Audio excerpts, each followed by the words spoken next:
Good morning सबैमा। Hello good morning सबैमा।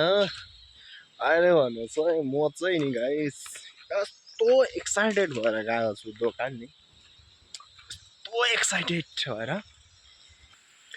किन भन्नुहोस् न गाइस, यो जुन बाटोमा हिँड्दाखेरि चाहिँ नि मलाई याद आयो क्या हो सानोको। त्यति बेला मलाई चाहिँ नि आमाले दिनुभएको थियो क्या हो 5 रुपियाँ।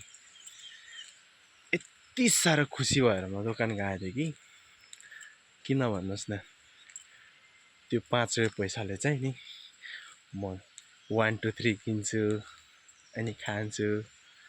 अनि त्यहाँदेखिको ढुङ्गा मिठाई किन्छु।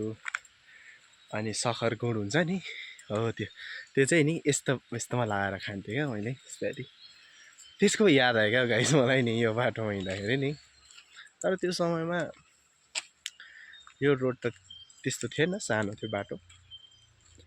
त्यो याद आयो क्या गाइस।